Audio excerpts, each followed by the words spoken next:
አረጋ ከበደ በበርካታ ጦር ታጅበው ሊያደርጉት የነበረው ስብሰባ ላይ ፋኖ ከባድ የሞርተር ጥቃት መፈጸሙን አስታወቀም።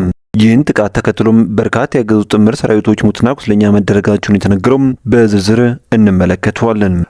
የአገዛዙ ጦር በግሸን ከደላንታ ወረዳ እስከ ተሪም አድማሱን አስፍቶ በከፈተው ጦርነት ዙ 23ቱን በማውደም እንዲሁም በርካቶችን ሙትና ቁስለኛ በማድረግ የጽናት ክፍለ ጦር አናብስቶች ድል ማድረጋቸው ሰምቷል። ውጊያው ትናንት ቀን ሙሉ የተደረገ ሲሆን በቀጠናው እስካሁን ድረስም ከባድ ትንቅንቆች እየተደረጉ እንደሚገኙ ታውቋል። ይህም በዝርዝር የምንመለከተው ሌላኛው መረጃችን ነው። አዳሩን በሸዋና በጎንደርም ታላላቅ የድል ብስራት ዜናዎች ሰምተዋል። በቅደም ተከተል ወደ እናንተ እናደርሳችሁ ይሆናል። ሰላም ጤና ይስጥልን። የተወደዳችሁና የተከበራችሁ የአቦል ሚዲያ ቤተሰቦች እንደምን ቆያችሁ? እነሆ የታህሳስ 11 ቀን የረፋድ መረጃዎችን ይዘን ቀርበናል። በቆይታችንም ቀደም ሲል በአርዕስቱ ያስደምጥናችሁን ዜናዎች እንዲሁም ሌሎች መረጃዎችን በዝርዝር ወደ እናንተ እናደርሳለን። እናንተም ለቻናሉ አዲስ ከሆናችሁ ሰብስክራይብ እንዲሁም ቪዲዮ ላይክና ሼር እንድታደርጉ በትህትና እየጠየቅን በቀጥታ ወደ ዝርዝር መረጃዎች አለፍን። አብራችሁን ቆዩም። አረጋ ከበደ በበርካታ ጦር ታጅበው ሊያደርጉት የነበረው ስብሰባ ላይ ፋኖ ከባድ የሞርተር ጥቃት መፈጸሙን አስታወቀም። ይህን ጥቃት ተከትሎ በርካታ ያገዛዙ ጥምር ሰራዊቶች ሙትና ቁስለኛ መደረጋቸውም የተነገረው በአማራ ፋኖ ብሔራዊ ኃይል ቴዎድሮስ እዝ 105ኛ ኩር 44ኛ ክፍለ ጦር ትሊሊ ከተማ ላይ በፈጸመው የሞርተር ድብደባ ሎሌው አረጋ ከበደና ግብረ አበሮቹ የጀመሩትን ስብሰባ አቋርጠው ለጥቂት በመትረፍ ወደ እንጅባራ መሸሻቸውን የተነገረው የብልጽግና ሎሌ በዙፋን አስጠባቂ ሰራዊት ታጅቦ በዙ 23ና በብልጽግና ሰራዊት ተከቦ ትሊሊ ከተማ ላይ ህዝባዊ የዲስኩር ስብሰባ ላይ ያደርግ በተቀመጠበት በጥቂት ደቂቃ ልዩነት ከወደ ፋኖ በተወሰደም የሞርተር ጥቃት አዳራሹ ላይ ሁከት በተፈጠረበት ቅጽበት ቤት እንደወጣ እንኳን ሳይታወቅ ስብሰባውን በትኖት ፈርቶም እንጅባራ ከተማ እንዲገባ ተገደዋል ሲልም ነው የፋኖ ህዝብ ግንኙነት የገለጸው። የአገዛዙ ቡድን ባለፉት ቀናት በፍኖተ ሰላምና ቦሌ ላይ ያደረገውን ስብሰባ ትሊሊ ለመድገም ቢያስብም አይደፈሪዎቹ የ105ኛ ኮር 44ኛ ክፍለ ጦር ነበልባሎቹም አምክነውታልም ተብሏል። አረጋ ከበደና ግብረ አበሮቹ የጀመሩትን ስብሰባ በትነው ከትሊሊ አዳራሽ በመውጣት በፓትሮል ተሳፍረው ፈጣም ወንዝ እንደተሻገሩ በተፈጸመው ተከታታይ ጥቃት አስፓልት ጫፍ በወደቀው የሞርታር ቅንቡላ አመራሮቹ ለጥቂት ከሞት ማምለጣቸውም ታውቋል።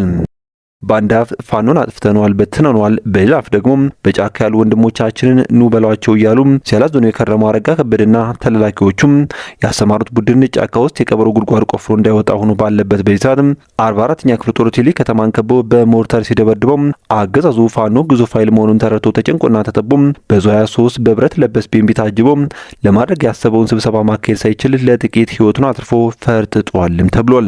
የተሰበሰበው ካድሬም ከገቡበት አዳራሽ እኔ ልውጣኔ ነፍስ ውጭ ነፍስ ግቢ ሩጫ በማድረግ ወደ መጡበት ያሰቡትን ሳያሳኩ በጭንቀት ተውጠው አምልጠዋል ሲሉ የገለጹት በስብሰባው የነበሩ አንድ ዓይን እማኝ የነበረው ሁነትም በግድ በጉልበት የተሰበሰበው ህዝብ በትዝብት ሲከታተል ቆይቶ መሳቂያ መሳለቂያ አድርጓቸዋል ብለዋል። ይህ በእንዲህ እንዳለም በዚሁ በጎጃም ቀጠና በሰሜን ጎጃም ዞን ሰሜን ሜጫ ወረዳ አቸነፍ ተሾመ የተባለም አርሶ አደር ባገዙ ወታደሮች በስለት ተቆራርጦ መገደሉን የአካባቢ ምንጮች ገለጹ። በምዕራብ አማራ ቀጠና ሰሜን ሜጫ ወረዳ አምቦ መስክ ቀበሌ ልዩ ስሙ ኳጃ ተብሎ በሚጠራው አካባቢ ነዋሪ የነበረው አቶ አቸነፍ ተሾመ የተባለ ጎልማሳ አርሶ አደር ታህሳስ 3 ቀን 2018 ዓ.ም ሰብል እየሰበሰበ ባለበት ባገዙ ወታደሮች ተይዞ በአሰቃቂ ሁኔታ መገደሉን የአካባቢ ምንጮች ገልጸዋል። ወታደሮቹ መሳሪያ ደብቃል በሚል አርሶ አደሩን በማሳው አዝመራ ሰበሰበ ባለበትም አፍነው ወደ መኖሪያ ቤቱ ከወሰዱት በኋላ ቤቱን ፈትሸው መሳሪያ ሲያጡ የአንድ መሳሪያ ዋጋ ተመን ስጠን ያለበለዚያ እንገላለን በማለት ሲጠይቁትም አርሶ አደሩም መሳሪያ እንደሌለውና ገንዘብ እንደሌለው ሲነግራቸው ያገዙ ወታደሮች በንዴት ሆዱ ላይና ደረቱን በስለት ደጋግመው በመውጋት በመጨረሻም 3 ጊዜ ደጋግመው በመተኮስ ረሽነው አስክሬኑ መንገድ ላይ ጥለውት ሄደዋል ሲሉ የዓይን እማኞች ገልጸዋል። ሟች አርሶ አደር አሸነፍ ተሾመ ማህበራዊ ህይወቱ የተቃና ምስጉንና አዱኛ የሞላለት ሞዴል አርሶ አደር እንዲሁም ባለትዳርና የ8 ልጆች አባት እንደነበርም ከአካባቢ ነዋሪዎች ለማወቅ ተችሏል።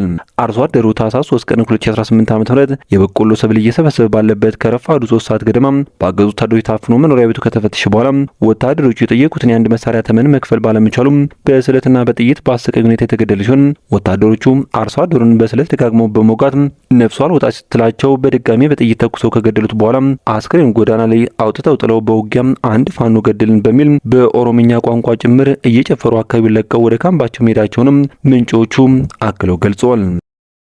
በሌላ በኩል ጽናት ክፍለ ጦር የጠላት ዙ 23 የወደመበትና ተኳሾቹ ሙሉ በሙሉ በተደመሰሱበት ተጋድሎ ድል መጎናጸፉን አስታወቀም። በድል ታጅቦ ተጠናክሮ በቀጠለው የደጋው መብረቅ ኮር ተጋድሎ ጽናት ክፍለ ጦር ዙ 23ን በዲሽቃ በማውደምና ከባድ ረብሻ እንዲገጥመው ብሎም ከውጊያ ሜዳ እንዲወጣ ከማድረግ በተጨማሪም ተኳሾቹን ሙሉ ለሙሉ በመደምሰስ እንዲሁም በርካታ እግረኛ ሰራዊት ሙትና ቁስለኛ በማድረግ ታላቅ ድል አስመዝግቧል።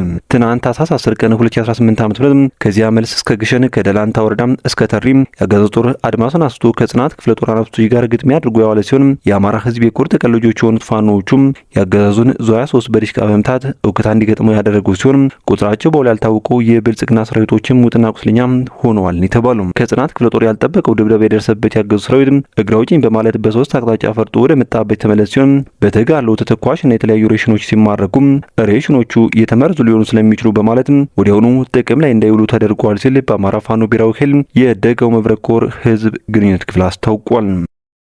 በሌላ በኩል ትናንት በተደረገው ውጊያም ያገዙ 45ኛ ክፍለ ጦር የሻለቃ አዛዥን ጨምሮ 15 የሚደርሱ ያገዙ ወታደሮች መገደላቸው ሰማም። በአማራ ፋኖ ብሔራዊ ኃይል ምስራቅ አማራ ቀጠና ሚኒሊክ ዕዝ ንጉስ ሚካኤል አልኮር ኢንጂነር ደሳለኝ አሰፋ ክፍለ ጦር ስር የሚገኙት የጥላውን ፈንታው ብርጌድ አባላት በመካነ ሰላም ዙሪያ ወረዳ ታዳጊዋ ቢሊ ከተማ ላይ ትናንት ከነጋስ ጀምሮ እስከ ረፋድ 5 ሰዓት ገደማ ድረስ ባደረጉት አውደ ውጊያም በአገዛዙ ጦር ላይ ከባድ ኪሳራ በማድረስ ድል መቀዳጀታቸውን እዙ በላከው መረጃ አስታውቋል። አገዛዙ በውጊያው ካሰለፋቸው በሰሜን ምስራቅ ዕዝ 801ኛ ኮር 45ኛ ክፍለ ጦር አመራር የሆኑ የሻለቃ አዛዥን ጨምሮ 15 የሚደርሱ ወታደሮች ተገድለዋል የተባለ ሲሆን በውጊያው ከተገደሉት በተጨማሪም በርካታ ወታደሮች ቆስለው ለሕክምና ወደ መካነ ሰላም አጠቃላይ ሆስፒታል መወሰዳቸውም ታውቋል። የንጉስ ሚካኤል አልኮር ሰብሳቢ ሻለቃ አብነው ታደሰና የኢንጂነር ደሳለኝ አሰፋ ክፍለ ጦር አዛዥ አርበኛ ስንደው ከዚህም በመሩት በትናንት ውጊያ አገዛዙ የሚከፈትበትን ጥቃት መመከትና ራሱን መከላከል በማይችልበት ደረጃ ላይ መድረሱን በጋራ አሳይቷል ሲሉ ነው የፋኖ አዛዡም የገለጹት።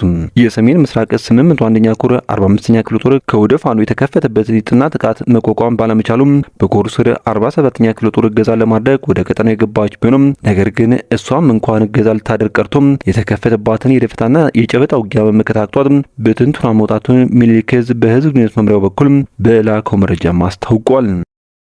ክቡራን ቤተሰቦች መረጃችን ሲቀጥል የአማራ ፋኖ ብሔራዊ ኃይል ደቡብ አማራ ቀጠና ሳምነው ዕዝ ከስም 2ኛ ኮር ነበልባል ክፍለ ጦር ታላቅ ድል መቀዳጀቱን አስታወቀም። በነበልባል ክፍለ ጦር የፋኖ አባላቶች ምሽግ ላይ ከባ ለማድረግ አቅዶና አስበው ወደ ፋኖ ምሽግ ያቀኑ ያገዙ ሰራዊት ቀድሞ መረጃው ደርሳቸው የፋኖ አባላት ልዩ ቦታው ሲቪለን ተብሎ ከሚጠራው ቦታ ቀድሞ ምሽግ በመያዝ ከንጋቱ 11 ሰዓት ላይ የመጣውን የብልጽግና ሰራዊት የመቶ አለቃ አበባው ብርጌድ አናብስቶች በደፈጣ ተኩስ ያራገፉ ሲሆን ጠላትም ወደፊት መንቀሳቀስና ለማጥቃት ሲቸግር ወደ ኋላ በማፈግፈግ ሙትና ቁስለኛውን በሶስት አምቡላንስ ሲያመላለስ ታይቷልም ብለዋል። አገዛዙ በድጋሚ ያሌለ ኃይሉን ከኬላ ተቋም ጥበቃ እንዲሁም የኋላ ደጀን ያለውን ጦር በማሰባሰብ በር ተብሎ ከሚጠራው አካባቢ በመንቀሳቀስ ላይ ያለም በጀነራል ተፈራማው ብርጌድ የፋኖ አባላቶች ባደረሱበት መብረቃዊ ጥቃት መቋቋም ያቃተውና ከፍተኛ የሰው ኃይሉን አጥቶ በነበረበት እንዲቆምና ሙትና ቁስለኛውን በተጋጋሚ ሲያመላለስ እንደነበርም ማየታቸውን ምንጮች ገልጸዋል። ይህንን ማስደሰች ዜና የሰማቸው ሌላኛው የነበልባል ክፍለ ጦር ቃኝና ራስ በኃይሉ ብርጌድ በመናበብ ተመሳሳይ ሰዓት ባራርቲ ወሌ ሶኬላ የነበልባል ክፍለ ጦር ቃኞች የምድር ድሮኖቹ ነብሮ ሻለቃ ሲገቡ በሌላኛው ባልጭ ኬላ ላይ ራስ በኃይሉ ብርጌድ ሸማቂ ፋኖች በወሰዱት ጥቃት ከፍተኛ ኪሳራና ጉዳት ያጋጠመው ሰራዊቱም አካባቢውን በድንጋጤ ሸሽቶ ቦታውን ለቆ ሙትና ቁስለኛውን ጥሎም ፈርጥጧል የተባለው። የተከበራችሁ ቤተሰቦች ከአቦል ሚዲያ ለሰዓቱ የነበሩን መረጃዎች እነኝን ይመስሉ ነበር። በቀጣይ በሌሎች ዜናዎች እንዲሁም ጥቆማዎች እስከምንገናኝ በያላችሁበት የዓለም ጥግ በቸር ቆዩኝ።